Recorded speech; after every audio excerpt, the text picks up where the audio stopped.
Hello everyone and welcome to Randy's Old Time Radio Shows. Tonight's presentation is CBS Radio Workshop, one of the final great experiments of the golden age of radio. Here, drama met poetry, science joined imagination, and the power carried stories no stage could hold. Now we return to those broadcasts just as they were heard on the CBS Radio Workshop. The Columbia Broadcasting System and its 217 affiliated stations present the CBS Radio Workshop, radio's distinguished series dedicated to man's imagination, the theater of the mind.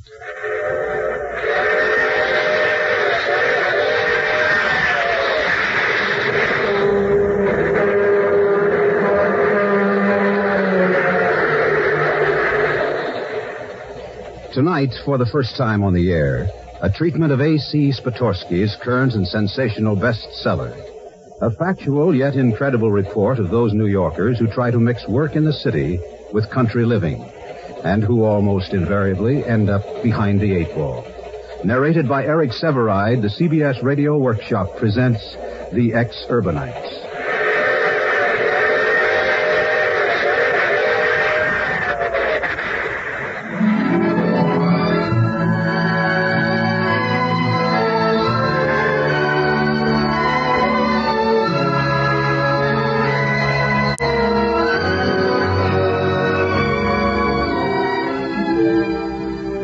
This is Eric Severide. Since The Ex-Urbanites became a bestseller, it has been called terrifying, hilarious, penetrating, savage. What you will call it depends entirely on you. But you can be sure of this. Whoever you are, wherever you live, The Ex-Urbanites will strike home to you. Because it's the account of the men who publish your magazines, who hold sway over your radio and television programs, who shape your buying habits in their advertising agencies. Every day of your life, they encourage you to tremendous dreams, because they themselves earn their rich living by dreaming tremendously.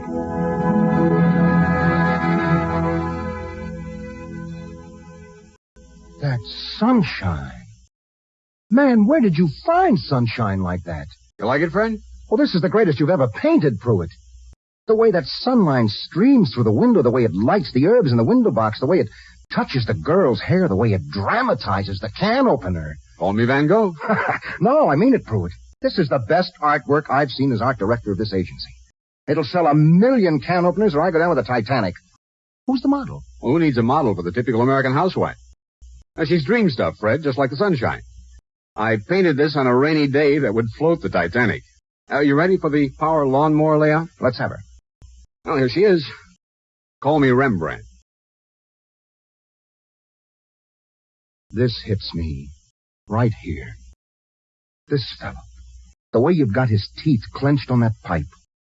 The way you've got him bending lovingly over those roses. The age of those gloves on his hands. The beat-up trowel he holds. Oh, that takes me back. Back to what? Park Avenue? To my father out in Michigan. That's the way he used to bend over his roses in the twilight. That same twilight that you caught right here. He had roots, my old man had. Sometimes I wonder why I ever left Michigan. Well, for the same reasons I left Kansas. $25,000 a year and a choice of the best analysts? Maybe. But you still couldn't paint like this if you hadn't gone back to the soil. I beg your pardon. That place that you got in Connecticut. Trees, grass, land, roots. You've left New York and got yourself some new roots, Pruitt. Yeah, I sure have. Setting me back $500 to have them removed from my dry well. Okay, laugh it up. But I envy you that place, man. Every time I see you lucky fellas head for the country at the end of the day, I remember my father and his roses.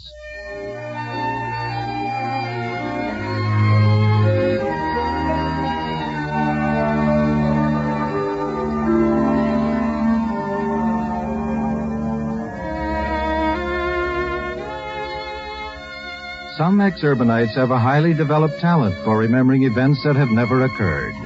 But Fred Northshield had a father in Michigan who gardened at twilight. Now, as an advertising agency art director, his dreams were of a vice presidency. But that night in his spacious, comfortable, beautifully decorated Manhattan apartment, the dreams he had helped to dream for millions of American consumers suddenly took over. He was on the verge of becoming an ex-urbanite. Liz, where's the bottle opener? Right here, on the wall. That thing is a bottle opener? The Magic Handy Open-All. Your agency ran a campaign that sold $2 million in 3 weeks. Well, how could I see it? There's no sunlight falling on it. Not right now. No, it's a cloudy night. Well, this kitchen has no sunlight even when there is sunlight. Every kitchen ought to have sunlight. Sunlight and herbs. Herbs? There's not a single darned herb in the window box. Well, actually, there isn't a window box. Every kitchen needs a window box with herbs. Just the most important ones, of course. But what you really need is a whole herb garden. You put them just this side of the roses. I go a little easy on the highballs, dear. It's only 8 o'clock and the bakers are coming over for bridge in a few minutes. The bakers. Not a root between them. I beg your pardon? They've got no roots.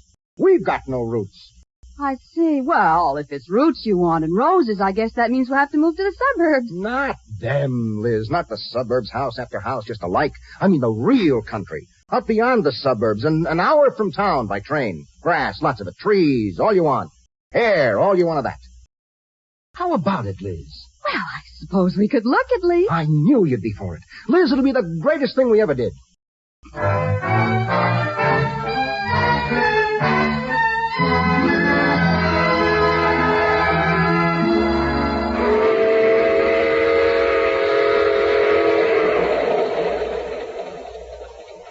Thus, to the New Yorker, the country is that land that lies beyond the crowded suburbs, yet remains within 60 minutes train time of his office. This is a land of exurbia, ex meaning from, and urbia meaning the crowded city and its suburbs. In going to exurbia, he will find it already filled with men like himself, who are gainfully employed in the field of communications, radio, television, commercial art, magazine publishing, public relations, and the theater.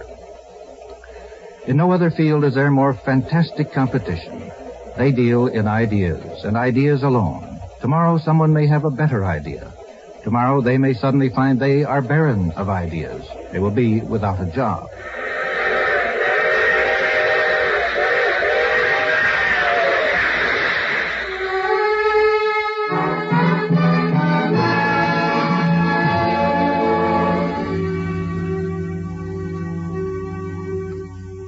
The escape to exurbia, then, is their attempt to realize a secret dream, that once they are away from the rat race at nightfall, they will ride the superhighway to happiness.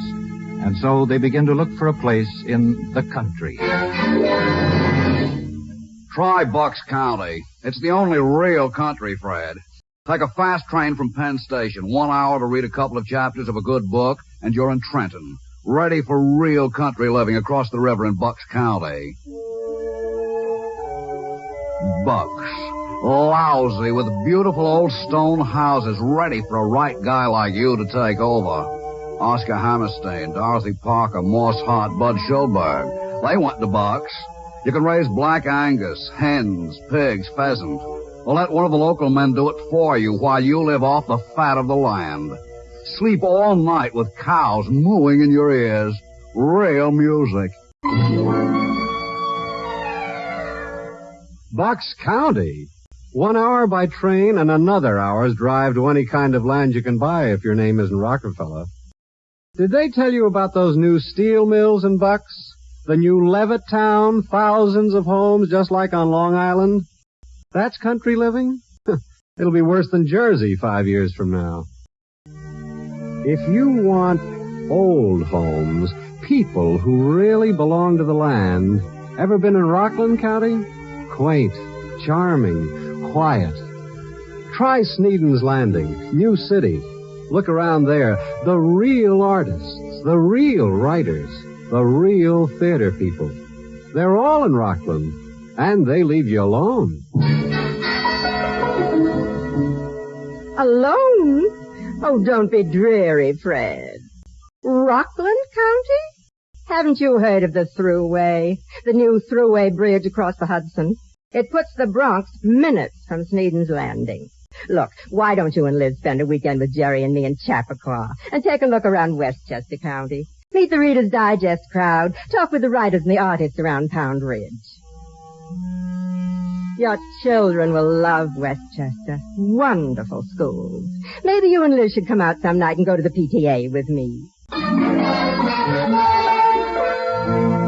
PTA? What are you bucking for, Fred? The job of running their ice cream social? Look, if you want real rich He-Man country living, come on out to Long Island's North Shore. Oyster Bay, Manhasset, Sands Point, riding to hounds, yachts lying at anchor. The kind of things F. Scott Fitzgerald wrote about. Ever see that $15 million chateau Marshall Field built there? Vacation place.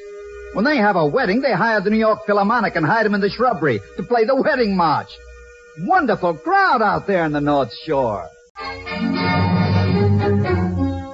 Wonderful, I'll bet. If you have a chauffeur. But we're not in that class, Fred. You'll have to ride the Long Island Railroad. Yeah, I say that's a fate worse than death.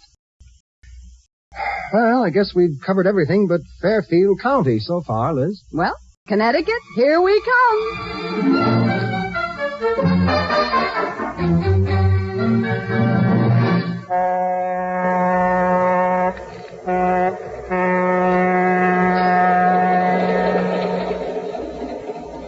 In considering a move to the exurbs, it is inevitable that the departing New Yorker gives strong consideration to Fairfield County, Connecticut. To use a speech habit of its inhabitants, A, it is the most famous, B, it is the fastest growing, C, it is the richest in exurban manifestations.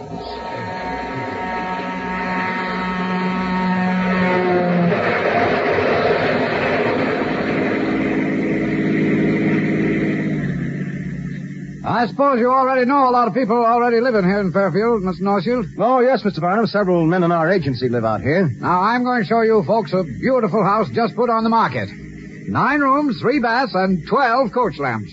Coach lamps? Oh, everybody in Fairfield County has coach lamps, Mrs. Northfield. This place even has 2 besides the outdoor barbecue.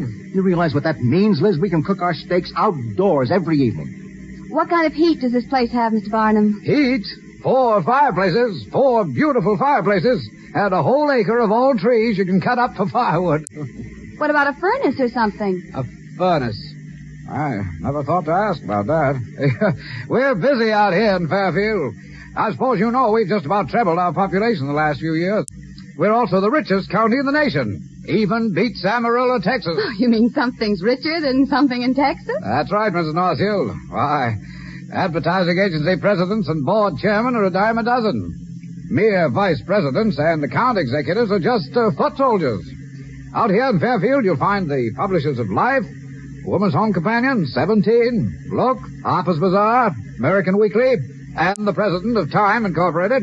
And you'll find that... Did you say something, Mrs. Northfield? But before we drive much farther, Mr. Barnum, I'd like to ask one thing. Oh, yes, ma'am. How much is this house? $50,05. Well, what is that in English? $50,500. For 9 rooms? Well, that includes the coach lamps, the barbecue, and a beautiful bluestone terrace. But no furnace. Well, now, don't you worry about that furnace until you see the place, Mrs. Northfield. Oh, and I forgot to tell you. There's 2 cobbler's benches go with the place. They say everybody in Fairfield County has a Jaguar, a barbecue, coach lamps, and a cobbler's bench.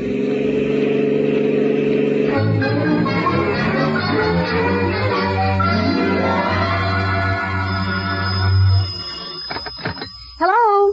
Oh, Liz, Fred, listen, it's ours. The old lady met our counter offer at $49, and Barnum wants to see us about arranging the mortgage tomorrow.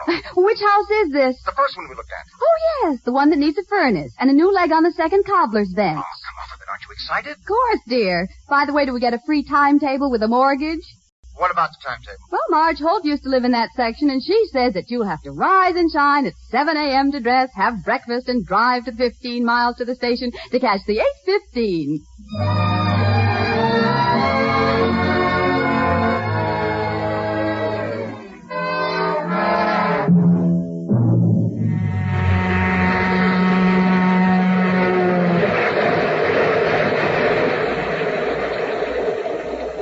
May I share this seat with you? Why, sure, of course. Thank you. Pruitt! My gosh, I didn't even look up when you asked if you could sit down. One never asks if one can sit down, Fred. One asks if one may share one seat. That's the Officers Club code of our Army. What Army? Well, the Army you've just joined. The most highly paid, most thoroughly disciplined Army in the world. The commuting Army. 360,000 commuters descend on New York every working day. Their reveille, the alarm clock. It wakes them at dawn, sends them out into rain, sleet, snow, and the fogs of hangover in their second car. Yeah, that's right. You know, we hadn't counted on buying a second car, but Liz had to use one car to take the kids to school and back and to do her shopping. Well, what did you get for parking at the station? Jeep? Jaguar? Station wagon? What difference does it make? Well, Fred, it's very important for a man who wants to become a vice president. Are you kidding? Well, a man in your position, the car you drive to the station testifies to your sensitivity to what is expected of you. Well, a Jaguar denotes class, yes, but a Jeep presumes that your wife is using the Cadillac to take the kids to school in. That car and your associates on the train can make or break you. Pruitt, are you drunk this morning? You're talking like a crazy man. Well, you'll see about the associates. For example, Fred, those two presidents of big agencies who get on at your station, you speak to them, of course. Well, I nod. Well, you're learning. Nod, but never speak unless spoken to. You, haven't jostled them getting onto the train. No. Well, you are learning. Well, one of them may need a vice president 6 months from now. He may start speaking to you on the station platform, if you haven't jostled. Until then, merely nod, never speak. An agency president is one of the brass. You're not even a VP yet. You're still one of the foot soldiers. Now, listen, Pruitt, you know... Grand Central. Well, goodbye, Fred. No, say, wait, I'll walk through the station with you. I better not. The candidate for vice president is known by the company he keeps. I'm a mere freelance artist dependent on you for work. I could be court-martialed for justice. Grand Central. Grand Central.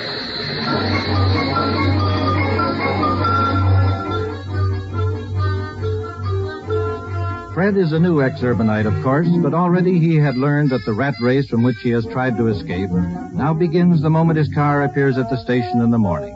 It continues as he boards the train, nodding to lesser foot soldiers and to higher brass. It continues as he rides to his working day, and soon it is with him as he starts to leave the office. On your way home, Fred? Something you wanted, J.P.? Oh, no, nothing very much. I've been trying to get to you all day, but I got tied in with the brass at BBD&O and couldn't make it. No, I just want to talk to you about Hubble, that young assistant of yours. What's wrong, J.P.? Wrong? Nothing's wrong. You ought to be congratulated for picking such a bright young guy.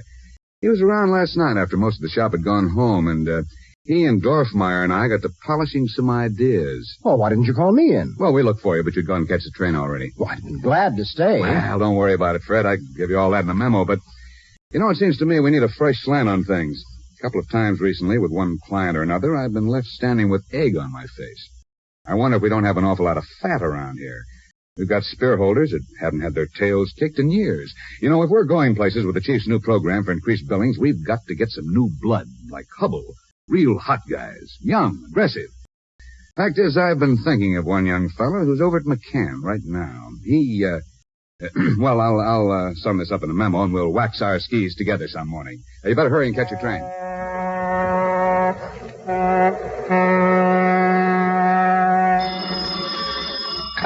Hello? Liz, I won't be home for dinner tonight. Something wrong, Fred? We've got to wax our skis. What are you having, an office party? Party. It happened to so nice a guy. I'll make the 8:37.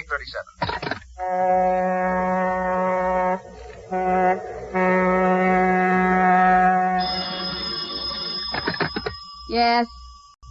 Liz, I'm in Bridgeport. Bridgeport? I fell asleep on the 8:37.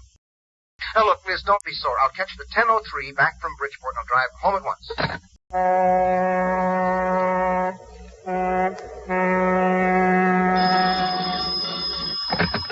Hello. Liz, please. Understand, will you? I got the 10:03 from Bridgeport, honest. You fell asleep again. I slept all the way back to New York. I'm going to put up at a hotel for the night. Say goodnight to the kids for me. Oh, sure. They'll be up for school in a minute or two.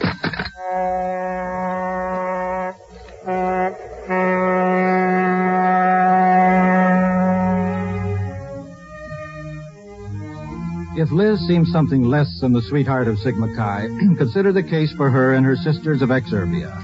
Before marriage, the ex-urbanite wife may have been a Smith graduate clad in the Smith uniform of cashmere sweater and single strand of pearls. She may have been a member of the Dirty Neck and Dirndl set in Greenwich Village. She may have been an actress, a model, or a secretary. But whatever she has been, the ex-urban wife is trying desperately to reestablish a common bond with her husband. She has moved from a small, easily maintained city apartment near stores and people to the exurbs where she has 8 rooms, is a half-mile distant from the nearest adult during the daylight hours, and must drive 5 to 10 miles to the nearest store. It is she who first realizes how tenuous, how limited his dream has become, even when he earns $25,000 a year. How does it happen that they spend at least $2,000 more than they receive?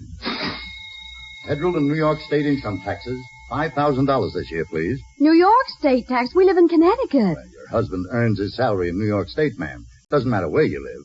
$5,000, please. Thank you, ma'am.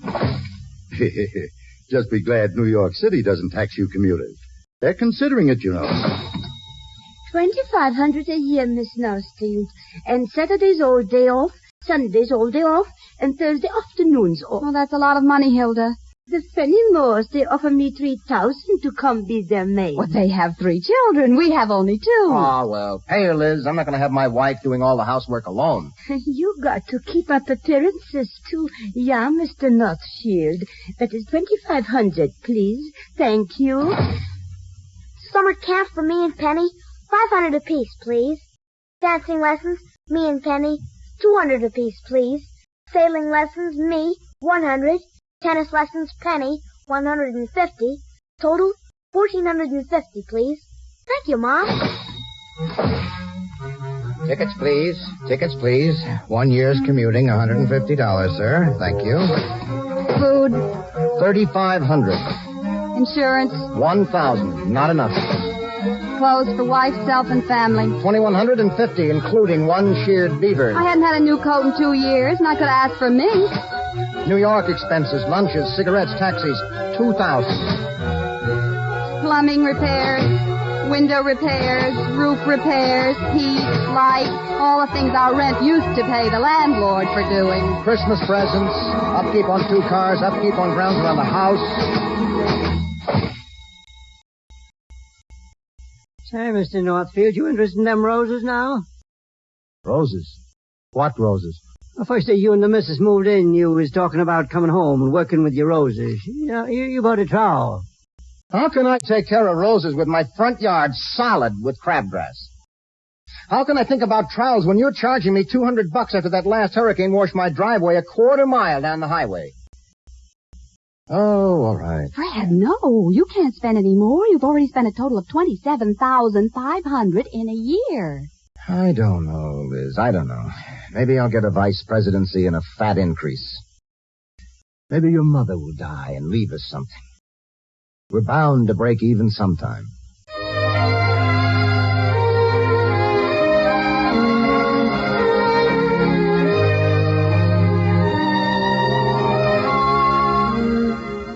Fred's plight is it deplorable, comical, tragic, incredible? It depends on the state of your own bank account and on your own morality. But in Exurbia, it is not an isolated case. As a general rule, whether he lives in Bucks, Rockland, Westchester, or Fairfield County, or on Long Island, the ex-urbanite consumer indomitably spends far more than he can earn. An ex-urban lawyer, himself a counselor on tax and investment matters to other ex-urbanites, estimates that around the time the high-spending ex-urbanite makes $60,000 a year, he is beginning to make ends meet. Until then, it's murder. Why doesn't he get out, quit, move to another place, give up the rat race? I'll tell you why. Anywhere else you live in these United States, it's a matter of keeping up with the Joneses. Where we live, you've got to keep ahead of the Joneses. It's we who set the styles, mold the fashions, dream the dreams for the rest of the country. What we do this week will be done a few months from now in Lake Forest, in Santa Barbara, and on Philadelphia's main line. What we decree and talk about in our magazines will be picked up and talked about in Grosse Pointe and Sea Wickley and Beverly Hills. A month from now, 1 million matrons will be trying the 8-day wonder diet dreamed up by an ex-urbanite woman on the 815. An ex-urbanite woman with a natural size 10 waist. Several millions more will be quoting the editorial in Life. Teenagers from coast to coast will try to look like the girl on the cover of Mademoiselle. The man in the Hathaway shirt. The man from Schweppes. The jingle that put the words, "Don't be half safe," to the tune of the Vulgar Boatman. They all were dreamed up on the 815 and its counterparts. There isn't an advertising man, a writer, an artist, an actor, photographer. There isn't anybody in the United States with ideas who wouldn't give his shirt to crack New York.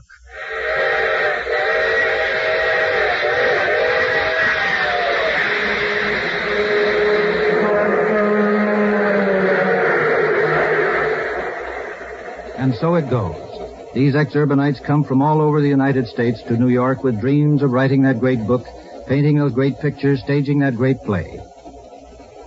They find the world of the mass magazine, of radio, television, advertising needs fresh creative talent for its own ends. The lure of the big money is irresistible. The money increases, the dream changes.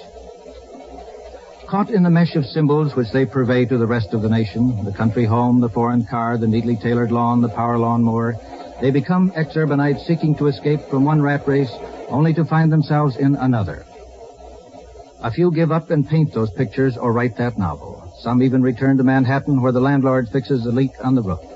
The rest remain, their dreams limited by money, train schedules, and sheer physical fatigue.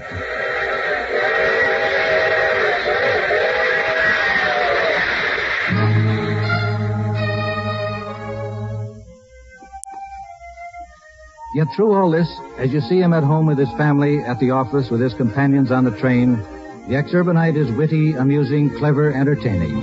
A man who is fun to be with and rewarding to talk to. Never vanquished, he now has a new secret dream of giving it all up to run a health resort for other broken-down ex-urbanites. To own a country hotel or an antique business, or actually to farm his land and make it pay. Exurbia is full of these secret dreams. Meanwhile, he does the best he can at the difficult and exciting job of living. And the job he does is, under the circumstances, often remarkably good.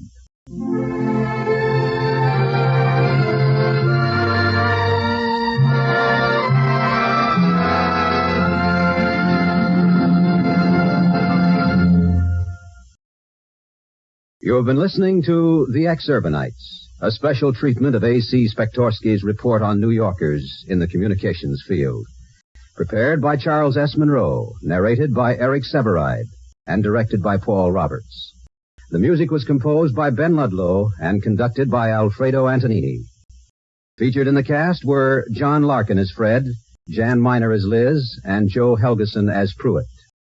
This is Bob Hite inviting you to listen to the CBS Radio Workshop next Friday for The Enormous Radio by John Cheever. The CBS Radio Workshop is produced in New York by Paul Roberts.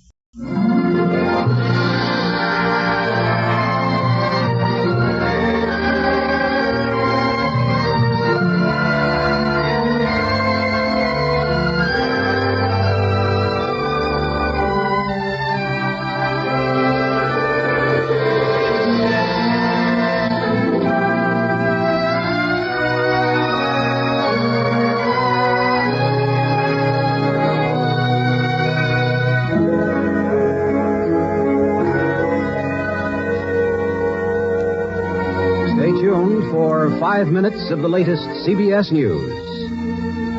And remember, America listens most to the CBS Radio Workshop.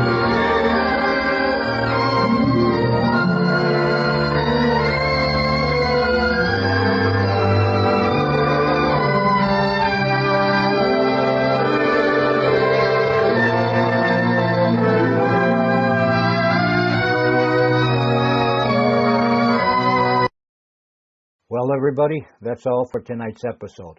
If you would indulge me for just 1 minute, I'd like to ask you for your continued support of Randy's Old Time Radio shows. It takes time and resources to keep these classic programs alive, and that's where you can help. If you enjoy what I'm doing here, please consider making a small donation. Every bit goes right back into preserving and sharing these wonderful old broadcasts. Of course, even a like, a share, or subscription goes a long way. And for those of you who have already supported this channel, I can't thank you enough. Together, we're keeping these golden age voices alive for future generations to discover and enjoy. In the description below, you will find links to donate, or you can just scan the QR code you see on the screen.